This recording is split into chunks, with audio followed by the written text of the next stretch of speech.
ಪ್ರೀತಿಯ ವಿದ್ಯಾರ್ಥಿಗಳೇ, ಇವತ್ತು ನಾವು 9ನೇ ತರಗತಿ ಸಿರಿಗನ್ನಡ ಭಾಗ 2ರಿಂದ 7ನೇ ಪದ್ಯ ನಿನ್ನ ಮುತ್ತಿನ ಸತ್ತಿಗೆ ನಿತ್ತು ಸಲಹು ಈ ಪದ್ಯಭಾಗವನ್ನ ನೋಡೋಣ. ಇದರ ಕವಿ ರಾಘವಾಂಕ. ಅವನನ್ನ ಷಟ್ಪದಿಯ ಬ್ರಹ್ಮ ಅಂತ ಕರೀತಾರೆ. ಷಟ್ಪದಿ ಅಂದ್ರೆ 6 ಸಾಲುಗಳ ಒಂದು ಪದ್ಯವನ್ನು ಬರೆಯುವ ಕ್ರಮ. ಇದರ ವಿವರಣೆ ಇದೆ ನಿಮ್ಮ ಪಠ್ಯಪುಸ್ತಕದಲ್ಲಿ, ಮುಂದೆ ನೋಡೋಣ.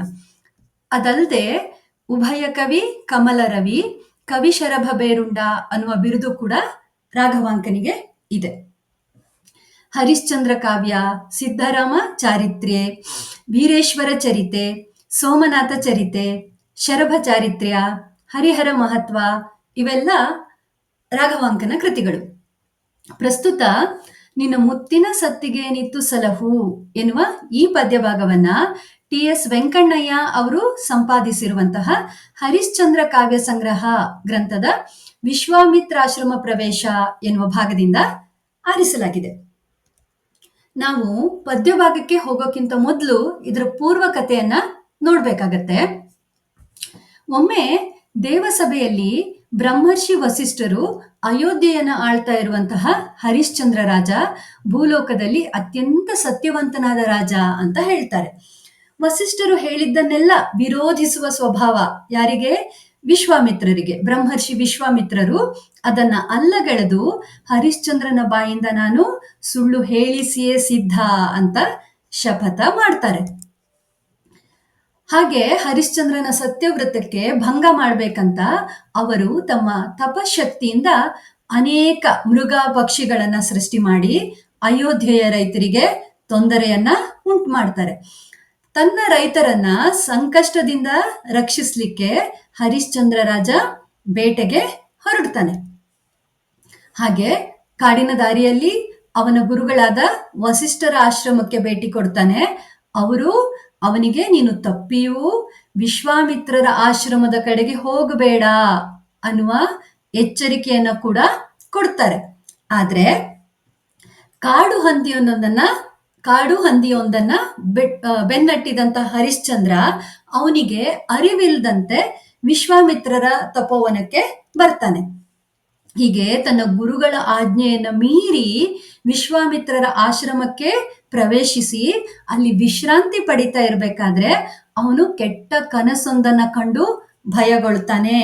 ಅದೇ ಸಂದರ್ಭದಲ್ಲಿ ವಿಶ್ವಾಮಿತ್ರರು ಏನ್ ಮಾಡ್ತಾರೆ, ಹರಿಶ್ಚಂದ್ರ ರಾಜ ನನಗೆ ಇವತ್ತು ಒಬ್ಬನೇ ಸಿಕ್ಕಿದಾನೆ, ಅವನ ಸತ್ಯನಿಷ್ಠೆಯನ್ನ ಪರೀಕ್ಷೆ ಮಾಡಬೇಕು ಅಂತ ತಮ್ಮ ತಪಶಕ್ತಿಯಿಂದ ಹಾಡುವ ಸಿಂಗರ್ಸ್, ಗಾನರಾಣಿಯರು ಅಂತ ಕರೀತಾರೆ, ಹಾಡುಗಾರ್ತಿಯರನ್ನ ಸೃಷ್ಟಿ ಮಾಡಿ ಅವ್ರಿಗೆ ಹೇಳ್ತಾನೆ, ನಿಮ್ಮ ಸರ್ವ ಬುದ್ಧಿಗಳನ್ನೂ ಬಳಸಿ ಅವನನ್ನ ಮರಳು ಮಾಡುತ್ತೀರಿ. ಅವನನ್ನ ಅಂದ್ರೆ ಯಾರನ್ನ? ಹರಿಶ್ಚಂದ್ರನನ್ನ. ಅವನನ್ನ ಮರಳು ಮಾಡಿ ಅವನಿಂದ ಸುಳ್ಳು ಹೇಳಿಸ್ಲಿಕ್ಕೆ ಪ್ರಯತ್ನ ಪಡಿ ಅಂತ ಹೇಳ್ಬಿಟ್ಟು ಗಾನರಾಣಿಯರನ್ನ ಸೃಷ್ಟಿ ಮಾಡಿ ಹರಿಶ್ಚಂದ್ರನಲ್ಲಿಗೆ ಕಳಿಸ್ತಾರೆ. ಇದು ಈ ಪದ್ಯಭಾಗದ ಪೂರ್ವಕತೆ. ಗಾನರಾಣಿಯರು ಹರಿಶ್ಚಂದ್ರನಲ್ಲಿ ಬಂದಾಗ ಏನಾಗತ್ತೆ ಅನ್ನೋದನ್ನ ನಾವು ಮುಂದಿನ ಪದ್ಯಭಾಗದಲ್ಲಿ ನೋಡೋಣ. ಪದ್ಯ 1. ಇಲ್ಲಿ ಗಾನರಾಣಿಯರು ಹರಿಶ್ಚಂದ್ರನನ್ನ ನೋಡ್ಲಿಕ್ಕೆ ಬರುವ ಬಗೆಯನ್ನ ವಿವರಿಸ್ತಾರೆ. ಸಂದ ಕಾರಿರುಳು ಕನ್ಯೆಯರು ಹಗಲಂ ನೋಡಲ್ ಎಂದು ಬಂದರೋ, ಸುರಾಸುರರ್ ಅಭುದಿಯಂ ಮತಿಸುವಂದು ಹೊಸ ವಿಷದ ಹೊಗೆ ಹೊಯ್ದು ಕಗ್ಗನೆ ಕಂದಿ ಜಲದೇವಿಯರು ಮನದಲ್ಲಿ ನೊಂದು ಮಾನಿಸರಾದರೋ, ಕಮಲಜಂ ನೀಲದಿಂದ ಮಾಡಿದ ಸಾಲ ಬಂಜಿಕೆಗಳ್ ಒದವಿ ಜೀವಂ ತಳೆದವೋ ಎನಿಪ್ಪ ಅಂದದಿಂ ಬಂದರ್ ಅಂಗನೆಯರ್ ಅವನೀಶನೆಡೆಗೆ. ಹೇಗೆ ಬಂದ್ರು ವಿಶ್ವಾಮಿತ್ರ ಸೃಷ್ಟಿ ಮಾಡಿದಂತಹ ಆ ಗಾನನಾಯಕಿಯರು ಅನ್ನೋದನ್ನ ಇಲ್ಲಿ ವಿವರಿಸ್ತಾರೆ. ಹೇಗೆ? ಸಂದ ಕಾರಿರುಳು ಕನ್ಯೆಯರು. ಕಾರಿರುಳು ಅಂದ್ರೆ ಸಂಪೂರ್ಣ ಕತ್ತಲೆ ಇರುವಂತಹ ರಾತ್ರಿ. ಕಾರಿರುಳು ಕನ್ಯೆಯರು ಅಂದ್ರೆ ಏನು? ಹೇಗೆ ಕಾಣ್ತಿದ್ರು ಅವರು ಅಂದ್ರೆ, ಅಂತಹ ಕತ್ತಲೆಯ ರಾತ್ರಿಯೇ ಹೆಣ್ಣಿನ ರೂಪವನ್ನ ತಳೆದು ಬಂದ್ರೆ ಹೇಗ್ ಕಾಣ್ತಿದ್ರು ಅಷ್ಟು ಕಪ್ಪಾಗಿ ಕಾಣ್ತಿದ್ರಂತೆ. ಹಾಗಾಗಿ ಕಾರಿರುಳು ಕನ್ಯೆಯರು ಹಗಲು ಅಂದ್ರೆ ಏನು? ಸೂರ್ಯ.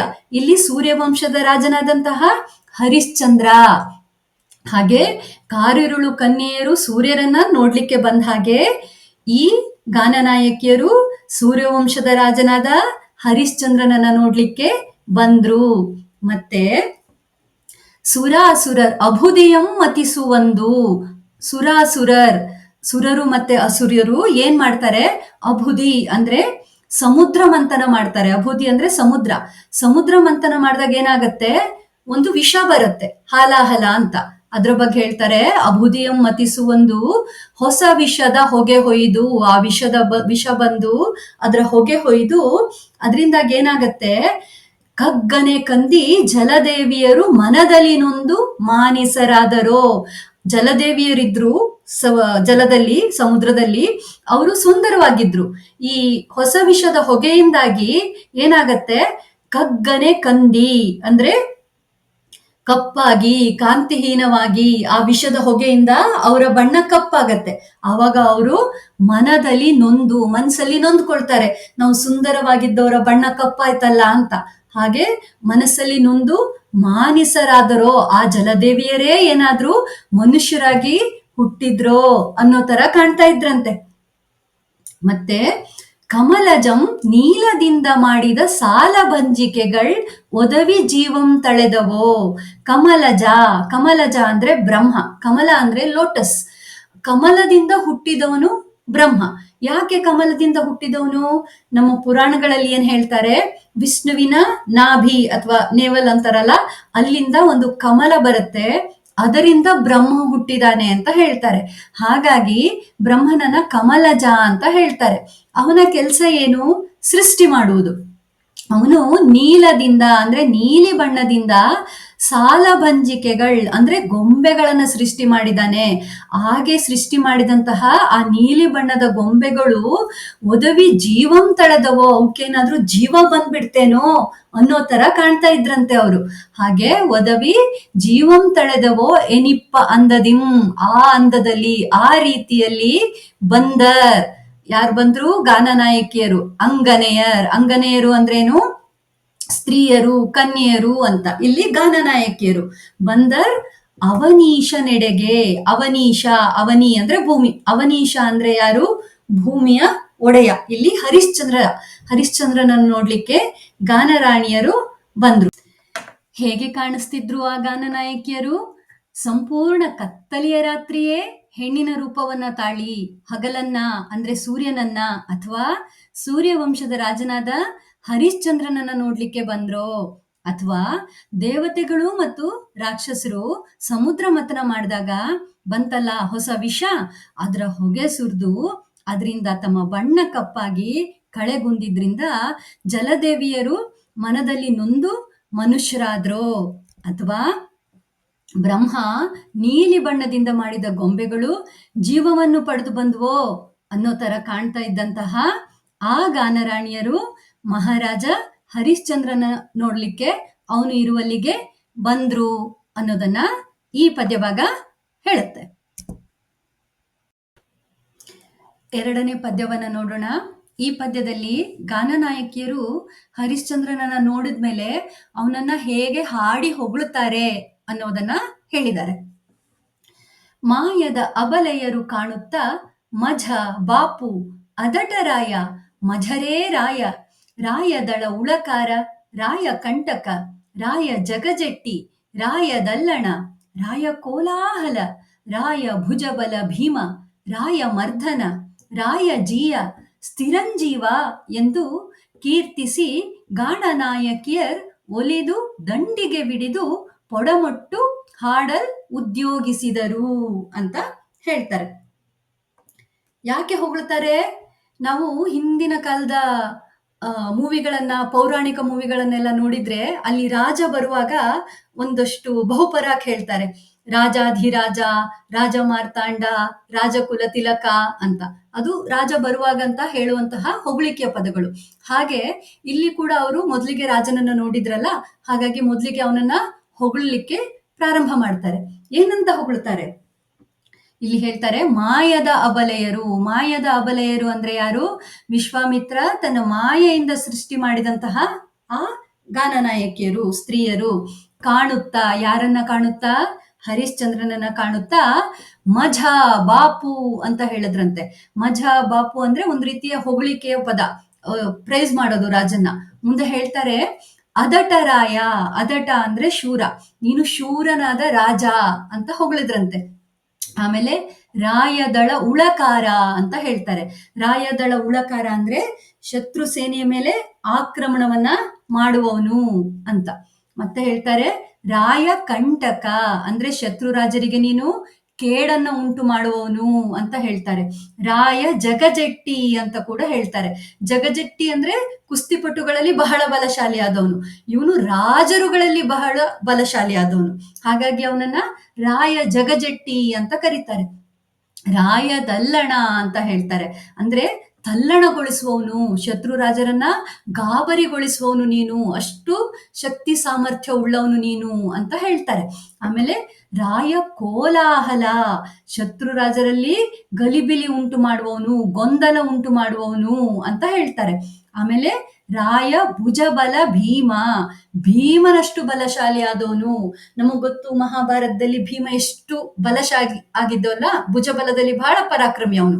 ಹಾಗೇನೆ ಈ ಹರಿಶ್ಚಂದ್ರ ರಾಜ ಕೂಡ ಭುಜಬಲದಲ್ಲಿ ಭೀಮನಿಗೆ ಸಮನಾದವನು ಅಂತ ಹೊಗಳುತ್ತಾರೆ.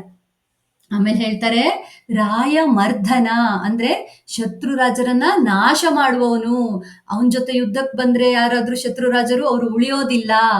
ರಾಯ ಜೀಯ, ರಾಜರುಗಳಿಗೆಲ್ಲ ಜೀಯ ನೀನು, ಒಡೆಯ ಅಂದ್ರೆ ನೀನು ಕಿಂಗ್ ಆಫ್ ಕಿಂಗ್, ಎಂಪರರ್ ನೀನು ಅಂತ ಅವರು ಹರಿಶ್ಚಂದ್ರನನ್ನ ಹೊಗಳುತ್ತಾರೆ. ಆಮೇಲೆ ಹೇಳ್ತಾರೆ ಸ್ಥಿರಂಜೀವ, ಚಿರಂಜೀವಿ ಆಗು ಅಂತ ಅವನನ್ನ ಕೀರ್ತನೆ ಮಾಡ್ತಾರೆ. ಚಿರಂಜೀವಿ ಆಗೋದು ಅಂದ್ರೆ ಸಾವೇ ಇಲ್ಲದೆ ಇರೋದು ಅಥವಾ ಬಹುಕಾಲ ಬಾಳೋದು, ದೀರ್ಘಾಯುಷಿ ಆಗು ಅಂತ ಅವನನ್ನ ಹೊಗಳುತ್ತಾರೆ. ಆಮೇಲೆ ಯಾರು ಹೊಗಳುತ್ತಾರೆ? ಗಾನನಾಯಕಿಯರು, ವಿಶ್ವಾಮಿತ್ರ ಸೃಷ್ಟಿ ಮಾಡಿದಂತಹ ಆ ಸ್ತ್ರೀಯರು, ಗಾನನಾಯಕಿಯರು ಹೊಗಳುತ್ತಾರೆ ಹರಿಶ್ಚಂದ್ರನನ್ನ. ಆಮೇಲೆ ಒಲಿದು ಪ್ರೀತಿಯಿಂದ ದಂಡಿಗೆ ಪಿಡಿದು, ದಂಡಿಗೆ ಅಂದ್ರೇನು? ಒಂದು ಮ್ಯೂಸಿಕಲ್ ಇನ್ಸ್ಟ್ರೂಮೆಂಟ್. ಆಮೇಲೆ ಅವ್ರು ಹಾಡ್ಲಿಕ್ಕೆ ಶುರು ಮಾಡ್ತಾರೆ. ಬರ್ದೆ ಹಾಡೋಕ್ಕಾಗತ್ತಾ? ಅವ್ರಿಗೆ ಒಂದು ವಾದ್ಯ ಬೇಕಲ್ಲ, ಹಾಗೆ ದಂಡಿಗೆ ಅನ್ನುವಂತ ಒಂದು ತಂತಿ ವಾದ್ಯವನ್ನ ತೆಗೆದುಕೊಂಡು, ದಂಡಿಗೆ ಒಂದು ರೀತಿಯ ವಾದ್ಯ, ಪೊಡಮಟ್ಟು ಅಂದ್ರೆ ನಮಸ್ಕಾರ ಮಾಡ್ತಾರೆ. ನಮಸ್ಕಾರ ಮಾಡಿ ಆಮೇಲೆ ಹಾಡಲು ಉದ್ಯೋಗಿಸಿದರು, ಹಾಡ್ಲಿಕ್ಕೆ ಪ್ರಾರಂಭ ಮಾಡಿದ್ರು. ರಾಜನನ್ನ ನೋಡಿ ಅವರು ಹೊಗಳಿ ಹಾಡ್ಲಿಕ್ಕೆ ಪ್ರಾರಂಭ ಮಾಡಿದ್ರು. ಯಾಕಂದ್ರೆ ಹೇಳಿದ್ದಾರೆ ಅವರಿಗೆ ವಿಶ್ವಾಮಿತ್ರರು, ಅವನನ್ನ ಹೇಗಾದ್ರೂ ಮಾಡಿ ಖುಷಿಪಡಿಸಿ ಅವನ ಬಾಯಿಂದ ಸುಳ್ಳು ಹೇಳಿಸ್ಬೇಕು ಅಂತ. ಅದಕ್ಕಾಗಿ ಅವರು ಫಸ್ಟಿಗೆ ಅವನನ್ನ ಹೊಗಳಿ ಆಮೇಲೆ ಹಾಡ್ಲಿಕ್ಕೆ ಪ್ರಾರಂಭ ಮಾಡಿದ್ರು. ಆ ಮಾಯದ ಸ್ತ್ರೀಯರು ಮಹಾರಾಜನನ್ನ ನೋಡಿ ಮಜ ಬಾಪು ಅದಟ ರಾಯ, ಮಜರೇ ರಾಯ, ರಾಯದಳ ಉಳಕಾರ ಅಂತ ಹೇಳಿ ಬಗೆ ಬಗೆಯಾಗಿ ಅವನನ್ನ ಹೊಗಳಿ ಬಿಟ್ಟು ಆಮೇಲೆ ಅವನ ಗುಣಗಾನವನ್ನ ಮಾಡುತ್ತಾ ಚಿರಂಜೀವಿಯಾಗು ಅಂತ ಅವನನ್ನ ಕೀರ್ತಿಸಿದ್ರು. ಆಮೇಲೆ ಪ್ರೀತಿಯಿಂದ ನಮಸ್ಕರಿಸಿ ದಂಡಿಗೆ ಹಿಡಿದು ಹಾಡಲು ಪ್ರಾರಂಭಿಸಿದ್ರು. ಏನಾಯ್ತು ಅವ್ರ ಹಾಡಿನಿಂದ ಅನ್ನೋದನ್ನ ಮುಂದಿನ ಭಾಗದಲ್ಲಿ ನಾವು ನೋಡೋಣ. 3ನೇ ಪದ್ಯವನ್ನ ನೋಡೋಣ. ಈ ಪದ್ಯದಲ್ಲಿ ಗಾನನಾಯಕಿಯರ ಹಾಡನ್ನ ಕೇಳಿದ್ಮೇಲೆ ಹರಿಶ್ಚಂದ್ರ ಏನ್ ಮಾಡ್ತಾನೆ ಅನ್ನೋದನ್ನ ಹೇಳಿದ್ದಾರೆ. ಎಕ್ಕಲವ ಬಳಿ ಬಿಡಿದು ಸುತ್ತಿದ ಆಸರನು, ಮುನಿರಕ್ಕಸನ ಬನಕೆ ಬಂದ ಅಂಜಿಕೆಯನ್, ಎರಡನೆಯ ಮುಕ್ಕಣ್ಣನ್ ಎನಿಪ ಗುರುವಾಜ್ಞೆಗೆಟ್ಟ ಅಳಲನ್, ಅಲ್ಲದೆ ಕನಸ ಕಂಡ ಭಯವ ಮಿಕ್ಕು ಮರೆವಂತೆ ಅಡಸಿ ಕವಿವ ಗತಿಗಳ ಸೊಗಸನಕ್ಕಿಸದೆ ಸಮಯೋಚಿತದ ಪಸಾಯಕ್ಕೆ ಮನವುಕ್ಕಿ ಸರ್ವಾಭರಣಮಂ ಗಾಣರಾಣಿಯರಿಗೆ ಇತ್ತನು ಹರಿಶ್ಚಂದ್ರನು ಅಂತ ಹೇಳ್ತಾರೆ. ಇಲ್ಲಿ ಇವರು ಬಂದು ಹಾಡ್ಲಿಕ್ಕೆ ಪ್ರಾರಂಭ ಆಗುವಾಗ ಹರಿಶ್ಚಂದ್ರನ ಪರಿಸ್ಥಿತಿ ಏನಿತ್ತು ಅಂತ ಮೊದಲು ಹೇಳ್ತಾರೆ. ಎಕ್ಕಲವ ಬಳಿ ಬಿಡಿದು ಸುತ್ತಿದ ಆಸರನು, ಎಕ್ಕಲ ಅಂದ್ರೆ ಕಾಡು ಹಂದಿ, ವೈಲ್ಡ್ ಬಾರ್. ಅವನು ಬೇಟೆ ಆಡ್ಕೊಂಡು ಬಂದಾಗ ಒಂದು ಹಂದಿಯನ್ನ ಬೆನ್ನಟ್ಕೊಂಡು ಬಂದು ಕಾಡಿನೊಳಗಡೆ ಬಂದ್ಬಿಟ್ಟಿದ್ದಾನೆ. ಆ ಸುತ್ತಿದ ಆಸರು ಅಂದ್ರೆ ಅವನಿಗೆ ದಣಿವು, ಆಯಾಸ ಆಗಿದೆ. ಆಮೇಲೆ ಮುನಿರಕ್ಕಸನ ಬನಕ್ಕೆ ಬಂದ ಅಂಜಿಕೆಯನ್, ಮುನಿರಕ್ಕಸ ಅಂತ ಇಲ್ಲಿ ವಿಶ್ವಾಮಿತ್ರರಿಗೆ ಹೇಳ್ತಾರೆ. ಯಾಕೆ ಮುನಿಗಳು ರಕ್ಕಸರು ಅಂತಾರೆ? ರಾಕ್ಷಸರು ಯಾಕೆ ಆಗ್ತಾರೆ ಮುನಿಗಳು? ಯಾಕಂದ್ರೆ ಇಲ್ಲಿ ವಿಶ್ವಾಮಿತ್ರರು ಹರಿಶ್ಚಂದ್ರನಿಗೆ ತೊಂದರೆ ಕೊಡಬೇಕು ಅಂತ ಯೋಚನೆ ಮಾಡಿದಾರಲ್ವಾ, ಹಾಗಾಗಿ ಕವಿ ಅವನನ್ನ ಮುನಿರಕ್ಕಸ ಅಂತ ಕರೀತಾರೆ. ಹಾಗೆ ಮುನಿರಕ್ಕಸನ ವನಕ್ಕೆ, ಅವನ ತಪೋವನಕ್ಕೆ ಬಂದ ಅಂಜಿಕೆಯನ್, ಭಯ ಆಗ್ತಾ ಇದೆ ಅವನಿಗೆ. ಯಾಕಂದ್ರೆ ಅಲ್ಲಿ ಹೋಗ್ಬಾರ್ದು ಅಂತ ಗುರುಗಳು ಕೂಡ ಹೇಳಿದ್ದಾರೆ, ತೊಂದರೆ ಕೊಡೋದು ಸಾಧ್ಯತೆ ಇದೆ. ಹಾಗಾಗಿ ಅಲ್ಲಿಗೆ ಬಂದ ಅಂಜಿಕೆ ಇದೆ. ಮತ್ತೆ ಎರಡನೆಯ ಮುಕ್ಕಣ್ಣನ್ ಎನಿಪ ಗುರುವಾಜ್ಞೆಗೆಟ್ಟ ಅಳಲನ್, ಗುರುವಾಜ್ಞೆಗೆಟ್ಟ ಅಳಲು, ಗುರುಗಳ ಆಜ್ಞೆಯನ್ನ ಮೀರಿದ ಅಳಲು ಅಂದ್ರೆ ನೋವು. ನಾವು ನೋಡಿದ್ವಿ ಪೂರ್ವಕಥೆಯಲ್ಲಿ, ವಸಿಷ್ಠರು ಹೇಳಿದ್ರು ನೀನ್ ವಿಶ್ವಾಮಿತ್ರರ ಆಶ್ರಮದ ಕಡೆಗೆ ಹೋಗಬೇಡ ಅಂತ. ಆದ್ರೂ ಗೊತ್ತಿಲ್ಲದೆ ಬಂದ್ಬಿಟ್ಟಿದ್ದಾನೆ. ಹಾಗಾಗಿ ಆ ನೋವಿದೆ ಅವನಿಗೆ. ಯಾಕೆ? ಅವರಿಗೆ ಎರಡನೆಯ ಮುಕ್ಕಣ್ಣ ಅಂತ ಕೂಡ ಹೇಳ್ತಾರೆ. ಮುಕ್ಕಣ್ಣ ಅಂದ್ರೆ ಯಾರು? ಶಿವ, 3 ಕಣ್ಣಿರುವವನು. ಇಲ್ಲಿ ಅವನ ಗುರುಗಳಾದ ವಸಿಷ್ಠರಿಗೆ ಮುಕ್ಕಣ್ಣ ಅಂತ ಎರಡನೆಯ ಮುಕ್ಕಣ್ಣ ಅಂತ ಹೇಳ್ತಾರೆ. ಯಾಕಂದ್ರೆ ಅವರು ತಪಸ್ವಿಗಳು ಮತ್ತೆ ಗುರುಗಳ ಆಜ್ಞೆಯನ್ನ ಮೀರೋದೇ ತಪ್ಪು. ಅಂಥದ್ರಲ್ಲೂ ತಪಸ್ವಿಗಳಾದ ಗುರುಗಳು ಸಿಟ್ಟು ಬಂದ್ರೆ, ಅವ್ರೇನಾದ್ರೂ ಶಾಪ ಕೊಟ್ರೆ ಅದು ಹೇಗೆ ಶಿವ ತನ್ನ 3ನೇ ಕಣ್ಣನ್ನ ಬಿಟ್ಟಾಗ ಪರಿಣಾಮ ಆಗತ್ತೋ ಅಷ್ಟು ನಷ್ಟ ಆಗ್ಬೋದು. ಹಾಗಾಗಿ ಎರಡನೆಯ ಮುಕ್ಕಣ್ಣ ಅಂತ ಅವನ ಗುರುಗಳಿಗೆ ಹೋಲಿಸ್ತಾರೆ. ಅವರ ಆಜ್ಞೆಯನ್ನ ಮೀರಿದಂತಹ ಅಳಲು, ದುಃಖ ಇದೆ ಅವನಿಗೆ. ಅದಲ್ಲದೆ ಕನಸ ಕಂಡ ಭಯ. ನಾವು ನೋಡಿದ್ವಿ ಪೂರ್ವಕಥೆಯಲ್ಲಿ, ಅವನು ಕೆಟ್ಟ ಕನಸನ್ನ ಕಾಣ್ತಾನಲ್ಲಿ. ಆಬ್ವಿಯಸ್ಲಿ ಅಲ್ವಾ, ಕೆಟ್ಟ ಕನಸು ಕಂಡಾಗ ನಮ್ಗೆಲ್ಲರಿಗೂ ಭಯ ಆಗತ್ತೆ, ಮುಂದೇನ್ ಕೆಟ್ಟದ್ದಾಗತ್ತೇನೋ ಅಂತ. ಇಷ್ಟೆಲ್ಲ ಕಷ್ಟ ಇತ್ತು ಅವನಿಗೆ ಈ ಕಾಡಿಗೆ ಬಂದಾಗ. ಈಗೇನಾಯ್ತು, ಗಾನನಾಯಕಿಯರು ಹಾಡಿದ್ರು. ಹಾಗಾಗಿ ಆ ಎಲ್ಲ ಭಯ ದುಃಖವನ್ನ ಮಿಕ್ಕು ಅದನ್ನೆಲ್ಲವನ್ನ ಮೀರಿ ಮರೆವಂತೆ ಅಡಸಿ, ಆ ಸಂಗೀತದ ಒಂದು ಅಲೆಗಳೇನಿತ್ತಲ್ವಾ ಅದನ್ನೆಲ್ಲ ಮರೆಯುವಂತೆ ಮಾಡ್ತಂತ ಅವನಿಗೆ. ಹಾಗಾಗಿ ಕವಿವ ಗತಿಗಳ ಸೊಗಸನಕ್ಕಿಸದೆ, ಆ ಸಂಗೀತದ ಗತಿಗಳ ಸೊಗಸನ್ನ, ಅದ್ರ ಬ್ಯೂಟಿ, ಆ ಸಂಗೀತದ ಒಂದು ಸೊಗಸನ್ನ ಅವನು ಅಡಗಿಸಿಕೊಳ್ಳದೆ, ಬಿಕಾಸ್ ಅವನು ಖುಷಿ ಆಯ್ತು ಅದರಿಂದ. ಹಾಗಾಗಿ ಅಡಗಿಸಿಕೊಳ್ಳದೆ ಏನಾಯ್ತು, ಸಂಗೀತದ ಗತಿಗಳ ಸೊಗಸಿನಿಂದಾದ ಅವನಿಗಾದ ಖುಷಿಯನ್ನ ಮುಚ್ಚಿಟ್ಕೊಳ್ಳಿಲ್ಲ. ಅವನಿಗೆ ಖುಷಿ ಆಯ್ತು, ಅವನಿಗೆ ದುಃಖ ಇತ್ತು, ಸಂಗೀತದಿಂದ ಬಹಳ ಖುಷಿ ಆಯ್ತು. ಹಾಗಾಗಿ ಸಮಯೋಚಿತದ ಪಸಾಯಕ್ಕೆ ಮನ ಉಕ್ಕಿ, ರಾಜನಾದವನು ಯಾರಾದ್ರೂ ಅವನಿಗೆ ಖುಷಿ ಪಡಿಸಿದ್ರೆ ಅವರಿಗೆ ಉಡುಗೊರೆ ಕೊಡ್ಬೇಕು, ಗಿಫ್ಟ್ ಕೊಡ್ಬೇಕು, ಏನು ಪಸಾಯ.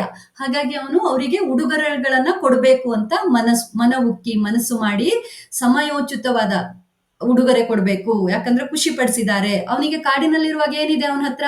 ಆಭರಣಗಳಿದ್ವು ಅವನ ಮೈ ಮೇಲೆ. ಹಾಗಾಗಿ ಸರ್ವಾಭರಣಮಂ ಗಾಣರಾಣಿಯರಿಗೆ ಇತ್ತನು ಹರಿಶ್ಚಂದ್ರನು, ಅವರಿಗೆ ಉಡುಗೊರೆ ಕೊಡಬೇಕು ಅಂತ ಮನಸ್ಸು ಮಾಡಿ ತನ್ನ ಸರ್ವಾಭರಣವನ್ನ, ಎಲ್ಲ ಆಭರಣಗಳನ್ನ ಗಾನರಾಣಿಯರಿಗೆ ಕೊಡ್ತಾನಂತೆ ಹರಿಶ್ಚಂದ್ರ. ಕಾಡು ಹಂದಿಯನ್ನ ಹಿಂಬಾಲಿಸಿ ಬಂದ ಬಳಲಿಕೆಯನ್ನ, ಮತ್ತೆ ತನ್ನ ಪಾಲಿಗೆ ರಾಕ್ಷಸನಂತಿರುವಂತಹ ವಿಶ್ವಾಮಿತ್ರರ ಬನಕ್ಕೆ ಬಂದ ಅಂಜಿಕೆಯನ್ನ, ಎರಡನೆಯ ಶಿವನೆನಿಸಿದ ತನ್ನ ಗುರುಗಳಾದ ವಸಿಷ್ಠರ ಆಜ್ಞೆಯನ್ನ ಮೀರಿದ ನೋವನ್ನು ಮರೆಸುವ ಹಾಗೆ, ಮತ್ತೆ ಅದ್ರ ಜೊತೆ ಕಾಡಿನಲ್ಲಿ ಒಂದು ಕೆಟ್ಟ ಕನಸನ್ನ ಕಂಡ ಭಯವನ್ನೂ ಮರೆಯುವ ಹಾಗೆ ಆವರಿಸಿದ ಸಂಗೀತದ ಲಯಗಳ ಸೊಗಸನ್ನ ಅವನು ಎಂಜಾಯ್ ಮಾಡಿಬಿಟ್ಟು ಅದನ್ನ ಅಡಗಿಸಿಕೊಳ್ಳದೆ, he was content with that. Harishchandra ಮನದಲ್ಲಿ ಮೂಡಿದ ಸಂತೋಷಕ್ಕೆ ಪ್ರತಿಯಾಗಿ ಗಾನರಾಣಿಯರಿಗೆ ಸಮಯೋಚಿತವಾಗಿ ಸರ್ವಾಭರಣವನ್ನು ಬಹುಮಾನವಾಗಿ ಕೊಟ್ಟನಂತೆ. ತಗೊಂಡ್ರ ಅವರು ಬಹುಮಾನವನ್ನ ಅನ್ನೋದನ್ನ ಮುಂದಿನ ಪದ್ಯಭಾಗದಲ್ಲಿ ನಾವು ನೋಡೋಣ. 4ನೆಯ ಪದ್ಯ. ಈ ಪದ್ಯದಲ್ಲಿ ಹರಿಶ್ಚಂದ್ರ ಕೊಟ್ಟ ಉಡುಗೊರೆಯನ್ನ ಗಾನರಾಣಿಯರು ತಗೊಳ್ಕೊಳ್ತಾರ, ಏನ್ ಹೇಳ್ತಾರೆ ಅನ್ನೋದನ್ನ ನೋಡೋಣ. ಬಡತನದ ಹೊತ್ತು ಆನೆ ದೊರಕಿ ಫಲವೇನು, ನೀರಡಸಿರ್ದ ಹೊತ್ತು ಆಜ್ಯ ದೊರಕಿ ಫಲವೇನು, ರುಜೆ ಅಡಸಿ ಕೆಡದಿಹ ಹೊತ್ತು ರಂಬೆ ದೊರೆಕೊಂಡಲ್ಲಿ ಫಲವೇನು, ಸಾವ ಹೊತ್ತು ಪೊಡವಿಯ ಒಡೆತನ ದೊರಕಿ ಫಲವೇನು, ಕಡುಬಿಸಿಲು ಹೊಡೆದು ಬೆಂಡಾಗಿ ಬೀಳುವ ಯಮಗೆ ನೀನೊಲಿದು ಮಣಿದೊಡಿಗೆಗಳನ್ನಿತ್ತು ಫಲವೇನು ಭೂಪಾಲ, ಹೇಳ್ ಎನ್ನುತ್ತ ಮತ್ತೆ ಇಂತೆಂದರು. ಏನ್ ಹೇಳ್ತಾರೆ ಗಾನರಾಣಿಯರು? ಬಡತನದ ಹೊತ್ತು ಆನೆ ದೊರಕಿ ಫಲವೇನು. ಯಾರಾದ್ರೂ ಒಬ್ಬ ಬಡವ ಇದ್ರೆ ಅವನಿಗೇನ್ ಬೇಕು? ಊಟ ಬೇಕು, ಉದ್ಯೋಗ ಬೇಕು ಅಲ್ವಾ? ಅದ್ರ ಬದಲು ಅವನಿಗೆ ಆನೆ ಕೊಟ್ರೆ ಏನ್ ಪ್ರಯೋಜನ? ಅವನ ಹೊಟ್ಟೆನ ತುಂಬಿಸ್ಕೊಳ್ಳಕ್ಕೆ ಅವನ ಹತ್ರ ದುಡ್ಡಿಲ್ಲ, ಆನೆಯನ್ನ ಸಾಕ್ಲಿಕ್ಕಾಗತ್ತಾ? ಅದು ಪ್ರಯೋಜನ ಇಲ್ಲ. ಹಾಗೆ ನೀರಡಸಿರ್ದ ಹೊತ್ತು ಆಜ್ಯ ದೊರಕಿ ಫಲವೇನು. ನೀರಡೆಸು ಅಂದ್ರೆ ಬಾಯಾರಿಕೆ ಆಗೋದು. ವೆನ್ ಯು ಆರ್ ಥರ್ಸ್ಟಿ, ನಿಮ್ಗೆ ಆಜ್ಯ ಅಂದ್ರೆ ತುಪ್ಪ ಸಿಕ್ಕಿದ್ರೆ ಏನ್ ಪ್ರಯೋಜನ? ಬಾಯಾರಿಕೆ ಆದಾಗ ಏನ್ ಬೇಕು ನಮ್ಗೆ? ಕುಡಿಲಿಕ್ಕೆ ನೀರ್ ಬೇಕು. ಯಾರಾದ್ರೂ ತುಪ್ಪ ಕೊಟ್ರೆ ಕುಡಿಲಿಕ್ಕಾಗತ್ತಾ? ನೀರಿಗಿಂತ ತುಪ್ಪಕ್ಕೆ ದುಡ್ಡಿನಲ್ಲಿ ಜಾಸ್ತಿ ಬೆಲೆ ಇರಬಹುದು. ಆದ್ರೆ ಬಾಯಾರಿಕೆ ಆದಾಗ ಏನ್ ಕುಡಿಬೇಕು ನಾವು? ನೀರನ್ನೇ ಕುಡಿಬೇಕು. ಆಗ ತುಪ್ಪ ಸಿಕ್ಕಿದ್ರೆ ಪ್ರಯೋಜನ ಇಲ್ಲ. ಹಾಗೇನೆ ರುಜೆ ಅಡಸಿ ಕೆಡದಿಹ ಹೊತ್ತು ರಂಭೆ ದೊರೆಕೊಂಡಲ್ಲಿ ಫಲವೇನು ಅಂತ ಕೇಳ್ತಾರೆ.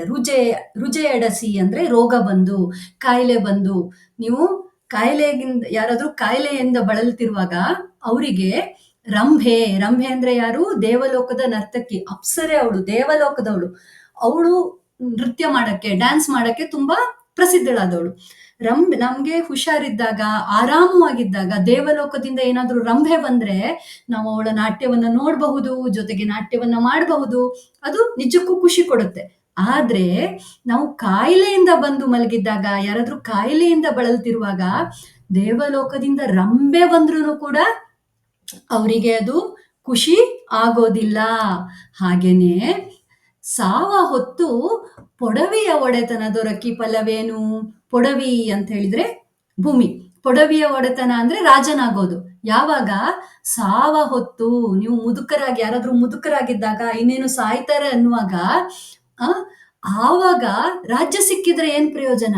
ನಿಮ್ಗೆ ರಾಜ್ಯ ಆಳ್ಲಿಕ್ಕಾಗತ್ತಾ? ನಿಮ್ ಮಾತನ್ನ ಯಾರಾದ್ರೂ ಕೇಳ್ತಾರ? ಆ ರಾಜ್ಯ ಸಿಕ್ಕಿದ ಖುಷಿಯನ್ನ ಅನುಭವಿಸ್ಲಿಕ್ಕಾಗತ್ತಾ? ಏನು ಪ್ರಯೋಜನ ಇಲ್ಲ. ಹಾಗಾಗಿ ಸಾಯುವ ಹೊತ್ತಲ್ಲಿ ರಾಜ್ಯ ಸಿಕ್ಕಿದ್ರೂ ಅದು ಖುಷಿಯನ್ನ ಕೊಡೋದಿಲ್ಲ. ಹಾಗೇನೆ ಈಗೇನಾಗಿದೆ ಗಾನರಾಣಿಯರಿಗೆ? ಕಡು ಬಿಸಿಲು ಹೊಡೆದು ಬೆಂಡಾಗಿ ಬೀಳುವ ಯಮಗೆ.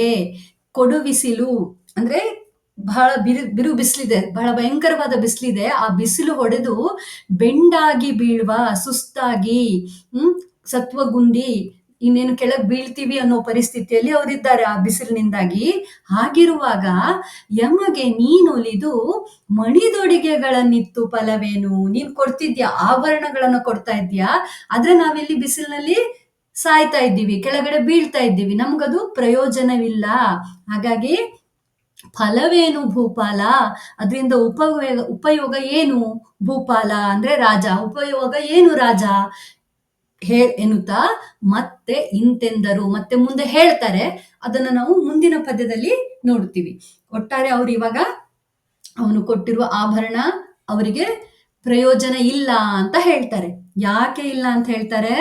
ಬಡತನದಲ್ಲಿರುವವನಿಗೆ ತಿನ್ನುವುದಕ್ಕೂ ಅನ್ನ ಇಲ್ಲದೆ ಇರುವಾಗ ಆನೆ ಸಿಕ್ಕಿದ್ರೆ ಏನು ಪ್ರಯೋಜನ? ನೀರಡಿಕೆ ಆದಾಗ ತುಪ್ಪ ಸಿಕ್ಕಿದ್ರೆ ಏನು ಉಪಯೋಗ? ನೀರಡಿಕೆ ಆದಾಗ ನೀರನ್ನೇ ಕುಡಿಬೇಕು. ಅದೇ ರೀತಿ ಕಾಯಿಲೆಯಿಂದ ಮಲಗಿರುವಾಗ ಸ್ವರ್ಗದಿಂದ ರಂಭೆ ಬಂದ್ರೂ ಕೂಡ ಆನಂದ ಆಗೋದಿಲ್ಲ. ಮರಣದ ಅಂಚಿನಲ್ಲಿರುವವನಿಗೆ ಅರಸುತನ ಸಿಕ್ಕಿದ್ರೂ ಕೂಡ ಅವನಿಗೆ ಸಂತೋಷ ಆಗೋದಿಲ್ಲ. ಹಾಗಾಗಿ ತೀವ್ರವಾದ ಬಿಸಿಲಿನಿಂದ ನಾವು ಸತ್ವಗುಂದಿ, ಸುಸ್ತಾಗಿ ಬೀಳ್ತಿರುವಾಗ ನೀನು ನೀಡಿದ ಆಭರಣಗಳು ನಮಗೆ ವ್ಯರ್ಥ, ನಮಗೆ ಪ್ರಯೋಜನವಿಲ್ಲ, ಅದು ನಮ್ಮನ್ನ ಯಾವ ರೀತಿಯ ಬಿಸಿಲಿನಿಂದ ರಕ್ಷಿಸೋದಿಲ್ಲ ಅನ್ನುವ ಮಾತುಗಳನ್ನ ಗಾನರಾಣಿಯರು ಹೇಳ್ತಾರೆ. 5ನೇ ಪದ್ಯ. ಈ ಪದ್ಯದಲ್ಲಿ ಗಾನರಾಣಿಯರು ಆಭರಣಕ್ಕೆ ಬದಲಾಗಿ ಹರಿಶ್ಚಂದ್ರನಲ್ಲಿ ಬೇರೆ ಏನನ್ನ ಕೇಳ್ತಾರೆ ಅನ್ನೋದನ್ನ ನೋಡೋಣ. ಕಡಲೊಳ್ ಆಳ್ವಂಗೆ ತೆಪ್ಪವನು, ದಾರಿದ್ರಂಗೆ ಕಡವರವನ್, ಅತಿರೋಗಿಗೆ ಅಮೃತಮಂ ಕೊಟ್ಟೊಡೆ, ಅವರ್ ಅಡಿಗಡಿಗೆ ಅದಾವ ಹರುಷವನೀದು ತಿಪ್ಪರ್, ಅವರಂ ಪೋಲ್ವರ್. ಈ ಪೊತ್ತಿನ ಸುಡನೆ ಸುಡುವ ಬಿರು ಬಿಸಿಲ ಸೆಕೆ ಉಸುರ ಬಿಸಿ ಹೊಡೆದುದು. ಉರಿ ಹತ್ತಿ ಬಾಯ್ಬತ್ತಿ ಡಗೆ ಸುತ್ತಿ ಸಾವು ಅಡಸುತ್ತಿದೆ. ನಿನ್ನ ಮುತ್ತಿನ ಸತ್ತಿಗೆಯನ್ ಇತ್ತು ಸಲಹುಬು ಭುಜ ಎಂದರು. ಕಡಲೊಳ್ ಆಳ್ವಂಗೆ ತೆಪ್ಪವನು. ಕಡಲೊಳ್ ಅಂದ್ರೆ ಸಮುದ್ರದಲ್ಲಿ, ಆಳ್ವಂಗೆ ಸಮುದ್ರದಲ್ಲಿ ಮುಳುಗ್ತಾ ಇರುವವನಿಗೆ ತೆಪ್ಪ ಸಿಕ್ಕಿದ್ರೆ ಎಷ್ಟು ಖುಷಿ ಆಗತ್ತೆ. ತೆಪ್ಪ ಅಂದ್ರೆ ಏನು? ಮರದಿಂದ ಮಾಡಿದಂತಹ ದೋಣಿ. ಯಾವುದೋ ದೋಣಿ ಸಿಕ್ಕಿದ್ರೆ ಖುಷಿ ಆಗತ್ತೆ ಅಲ್ವಾ? ಸಮುದ್ರದಲ್ಲಿ ಮುಳುಗ್ತಾ ಇರುವವನಿಗೆ ಅವನ ಜೀವ ಉಳಿಯತ್ತೆ ಅದರಿಂದ. ಹಾಗೇನೆ ದಾರಿದ್ರಂಗೆ ಕಡವರವನ್. ದಾರಿದ್ರ ಅಂದ್ರೆ ಬಡವ. ಬಡತನದಲ್ಲಿರುವವನ್ಗೆ ಏನಾದ್ರೂ ಕಡವರ, ನಿಧಿ ಅಥವಾ ಚಿನ್ನ ಸಿಕ್ಬಿಟ್ರೆ ಎಷ್ಟು ಖುಷಿ ಆಗತ್ತೆ ಅಲ್ವಾ? ಅವನ ಬದುಕೇ ಚೇಂಜ್ ಆಗತ್ತೆ. ಅವನು ಬಡತನದಲ್ಲಿರುವವನು ಸಿರಿವಂತನಾಗ್ಬಿಡ್ತಾನೆ. ಖಂಡಿತವಾಗಿ ಅದು ಅವನಿಗೆ ಖುಷಿಯನ್ನ ಕೊಡುತ್ತೆ. ಹಾಗೇನೆ ಅತಿ ರೋಗಿಗೆ ಅಮೃತಮಂ ಕೊಟ್ಟೊಡೆ. ತುಂಬಾ ರೋಗದಲ್ಲಿರುವವನು ಇನ್ನೇನು ಸಾಯ್ತಾನೇನೋ ಅನ್ನೋ ತರದಲ್ಲಿರುವವನ್ಗೆ ಅಮೃತ ಏನಾದ್ರೂ ಸಿಕ್ಬಿಟ್ರೆ ಅಲ್ವಾ, ಅವನು ದೀರ್ಘಾಯುಷಿ ಆಗ್ತಾನೆ, ಅವನ ಕಾಯಿಲೆಗಳೆಲ್ಲ ಹೋಗ್ಬಿಡತ್ತೆ. ಅವಾಗ ಅವನು ಎಷ್ಟು ಖುಷಿ ಪಡ್ತಾನೆ ಅಲ್ವಾ? ಹಾಗೇನೆ ಈ ತರ ನಮ್ಗೆ ಅಗತ್ಯ ಇರುವಾಗ ನಮ್ಗೆ ಬೇಕಾದ್ದು ಸಿಕ್ಕಿದ್ರೆ ಎಷ್ಟು ಖುಷಿ ಆಗತ್ತೆ. ಹಾಗಾದಾಗ ಅವರ್ ಅಡಿಗಡಿಗೆ ಅದಾವ ಹರುಷವನೇ ಇದು ತಿಪ್ಪರ್. ಹಾಗೆ ನಮ್ಗೆ ಬೇಕಾದಾಗ ವಸ್ತು ಬೇಕೋ ಅದು ಸಿಕ್ಕಿದ್ರೆ ಅವರು ಅಡಿಗಡಿಗೆ ಮತ್ತೆ ಮತ್ತೆ ಅದಾವ ಹರುಷವನೇ ಇದು ತಿಪ್ಪರ್, ಎಷ್ಟು ಖುಷಿ ಪಡ್ತಾರಲ್ವಾ? ಹಾಗೇನೆ ನಾವು ಕೂಡ ಅವರಂ ಪೋಲ್ವರ್, ನಾವು ಕೂಡ ಹಾಗೇನೆ. ಯಾಕಂದ್ರೆ ಈ ಪೊತ್ತಿನ ಸುಡು ಸುಡನೆ ಸುಡುವ ಬಿರು ಬಿಸಿಲ ಸೆಕೆ ಉಸುರ ಬಿಸಿ ಹೊಡೆದುದು. ಈ ಹೊತ್ತಿನ ಸುಡು ಸುಡನೆ ಸುಡುವ ಈ ಬಿಸಿಲಿನಿಂದಾಗಿ, ಇದರ ಸೆಕೆಯಿಂದಾಗಿ ನಮ್ಮ ಉಸಿರೇ ಬಿಸಿಯಾಗಿದೆ. ನಾವು ಉಸಿರಾಡೋ ಗಾಳಿನೇ, ನಾವು ಬಿಡುವ ಉಸಿರೇ ಬಿಸಿ ಬಿಸಿ ಅನ್ನೋ ತರ ಆಗಿದೆ. ಅಷ್ಟು ಬಿಸಿಲಿದೆ ಇವಾಗ. ಅದರಿಂದಾಗಿ ಉರಿ ಹತ್ತಿ ಬಾಯಿ ಬತ್ತಿ, ಉರಿ ಹತ್ತಿದೆ, ಬಾಯಿ ಬತ್ತಿದೆ, ಬಾಯಾರಿಕೆ ಆಗಿದೆ ನಮ್ಗೆ. ಧಗೆ ಸುತ್ತಿ ಸಾವು ಅಡಸುತ್ತಿದೆ. ಈ ಧಗೆಯಿಂದಾಗಿ ಸಾವು ಅಡಸುತ್ತಿದೆ. ಸಾವೇ ನಮ್ಮ ಹತ್ರ ಬರ್ತಾ ಇದೆಯೇನೋ ಅನ್ನೋಷ್ಟು ಕಷ್ಟ ಆಗ್ತಾ ಇದೆ ನಮ್ಗೆ. ಬಹಳ ಕಷ್ಟ ಆಗ್ತಾ ಇದೆ ಈ ಸುಡು ಬಿಸಿಲಿನಿಂದಾಗಿ. ಹಾಗಾಗಿ ನಮ್ಗೆ ನಿನ್ನ ಮುತ್ತಿನ ಸತ್ತಿಗೆಯನಿತ್ತು ಸಲಹು ಅಂತ ಹೇಳ್ತಾರೆ. ಮುತ್ತಿನ ಸತ್ತಿಗೆ, ಮುತ್ತಿನ ಸತ್ತಿಗೆ ಅಂತೇಳಿ ಹೇಳಿದ್ರೆ ಮುತ್ತಿನಿಂದ ಅಲಂಕಾರ ಮಾಡಿರುವಂತಹ ಛತ್ರಿ. ಸಾಮಾನ್ಯವಾದ ಛತ್ರಿನ ಅಲ್ಲ ಅದು, ಅಲ್ಲ ಅದು ರಾಜಲಾಂಛನ. It's a royal emblem. ಆಯ್ತಾ? ರಾಜನಾದವನು ಹಿಡಿದುಕೊಳ್ಬೇಕಾದಂತಹ ಛತ್ರಿ ಅದು ಮುತ್ತಿನ ಸತ್ತಿಗೆ ಅಂದ್ರೆ. ಈಗ ಅವರಿಗೆ ಬಿಸಿಲಿರೋದ್ರಿಂದ ಆ ಮುತ್ತಿನ ಸತ್ತಿಗೆಯನ್ನ ನಮ್ಗೆ ಕೊಡು, ಬಿಸಿಲಿನಿಂದ ರಕ್ಷಣೆ ಮಾಡ್ಕೊಳ್ಳೋಕೆ ಅಂತ ಗಾನರಾಣಿಯರು ಕೇಳ್ತಾರೆ. ನಿನ್ನ ಮುತ್ತಿನ ಸತ್ತಿಗೆಯನ್ ಇತ್ತು ಸಲಹು ಭೂಭುಜ. ಭೂಭುಜ ಅಂದ್ರೆ ರಾಜ. ಇಲ್ಲಿ ಹರಿಶ್ಚಂದ್ರನಿಗೆ ಕೇಳ್ತಾರೆ, ಸಲಹು ಭೂಭುಜ ಎಂದರು. ನಮ್ಗೆ ಬೇರೆ ಏನು ಬೇಡ, ಈ ಬಿಸಿಲಿನಿಂದ ರಕ್ಷಣೆ ಮಾಡ್ಕೊಳ್ಳಿಕ್ಕೆ ನಿನ್ನ ರಾಜಲಾಂಛನವಾಗಿದ್ರೂ ಪರವಾಗಿಲ್ಲ, ನಿನ್ನ ಸತ್ತಿಗೆಯನ್ನು ಕೊಡು ಅಂತ ಅವರು ಕೇಳ್ತಾರೆ. ಏನ್ ಹೇಳ್ತಾರೆ? ಸಮುದ್ರದಲ್ಲಿ ಮುಳುಗುತ್ತಿರುವವನಿಗೆ ದೋಣಿ ಸಿಕ್ಕಿದ್ರೆ ಆಗೋ ಆನಂದ, ಕಡುಬಡವನಿಗೆ ಬಂಗಾರ ಅಥವಾ ನಿಧಿ ಸಿಕ್ಕಿದ್ರೆ ಆಗೋ ಸಂತೋಷ, ಅತಿಯಾದ ರೋಗದಿಂದ ಬಳಲುತ್ತಿರೋವನಿಗೆ ಅಮೃತ ಸಿಕ್ಕಿದ್ರೆ ಆಗುವ ಖುಷಿಯನ್ನ ಅವರು ಮತ್ತೆ ಮತ್ತೆ ನೆನೆಸಿಕೊಂಡು ಹರ್ಷ ಪಡ್ತಾರಲ್ವಾ? ಹಾಗೇನೆ ನೀನು ನಮ್ಮ ಮೇಲೆ ಕರುಣೆ ತೋರಿದ್ರೆ ನಾವು ಸಂತೋಷ ಪಡ್ತೇವೆ. ಉರಿಯುವ ಸೂರ್ಯನ ಬಿಸಿಯಿಂದ ನಮ್ಮ ಉಸಿರೇ ಸುಡ್ತಿದೆ, ನಮ್ಮ ತುಟಿಗಳು ಒಣಗಿ ಹೋಗಿವೆ. ಈ ಧಗೆಯಿಂದ ಮರಣವೇ, ಸಾವೇ ನಮ್ಮ ಹತ್ರ ಬರ್ತಾ ಇರೋ ತರ ತೋರ್ತಿದೆ. ಆದ್ರಿಂದ ನಿನ್ನ ಮುತ್ತಿನ ಸತ್ತಿಗೆಯನ್ನ ನಮಗೆ ನೀಡು, ಅದರ ನೆರಳಿನಲ್ಲಿ ನಮ್ಮನ್ನ ರಕ್ಷಿಸು ಅಂತ ಗಾನರಾಣಿಯರು ಹರಿಶ್ಚಂದ್ರನನ್ನ ಕೇಳ್ತಾರೆ. ಏನ್ ಹೇಳ್ತಾನೆ ಹರಿಶ್ಚಂದ್ರ ಅದನ್ನ ಮುಂದಿನ ಭಾಗದಲ್ಲಿ ನೋಡೋಣ. 6ನೇ ಪದ್ಯ. ಹಿಂದಿನ ಪದ್ಯದಲ್ಲಿ ನಾವು ನೋಡಿದ್ವಿ, ಗಾನರಾಣಿಯರು ಹರಿಶ್ಚಂದ್ರನ ಹತ್ರ ಅವನ ಮುತ್ತಿನ ಸತ್ತಿಗೆಯನ್ನ ಕೇಳಿದ್ರು. ಅವನು ಇಲ್ಲಿ ಮುತ್ತಿನ ಸತ್ತಿಗೆ ಎಷ್ಟು ಮುಖ್ಯವಾದದ್ದು, ಯಾಕೆ ಕೊಡೋದಿಲ್ಲ ಅನ್ನೋ ಮಾತನ್ನ ಹೇಳ್ತಾನೆ. ರವಿಕುಲದ ಪೀಳಿಗೆಯೊಳ್ ಒಗೆದ ರಾಯರ್ಗೆ ಪಟ್ಟವ ಕಟ್ಟುವೊಂದು ಇದಿಲ್ಲದಡೆ ಅರಸುತನ ಸಲ್ಲದು ಅವನಿಯೊಳು. ಯುದ್ಧರಂಗದೊಳ್ ಇದಂ ಕಂಡ ಹಗೆಗಳು ನಿಲ್ಲರ್. ಅದರ ಕೆಳಗೆ ಕವಿವ ನೆಳಲೊಳಗೆ ಆವನಿರ್ದನ್ ಆತಂಗೆ ತಾಂ ತವಿಲ್ ಎಡರು ಬಡತನಂ ರೋಗ ಅಪಕೀರ್ತಿ ಪರಿಭವ ಭಯಂ ಹರೆವುದು. ಇದನ್ನರಿದರಿದು ಸತ್ತಿಗೆಯ ಕೊಡಬಹುದೇ ಹೇಳ್ ಎಂದನು. ಏನ್ ಹೇಳ್ತಾನೆ ಹರಿಶ್ಚಂದ್ರ? ರವಿಕುಲದ ಪೀಳಿಗೆಯೊಳ್ ಒಗೆದ ರಾಯರ್ಗೆ. ರವಿಕುಲ ಇದು ಹರಿಶ್ಚಂದ್ರನ ವಂಶ. ಹರಿಶ್ಚಂದ್ರ ರವಿಕುಲದವನು, ಸೂರ್ಯ ವಂಶದವನು.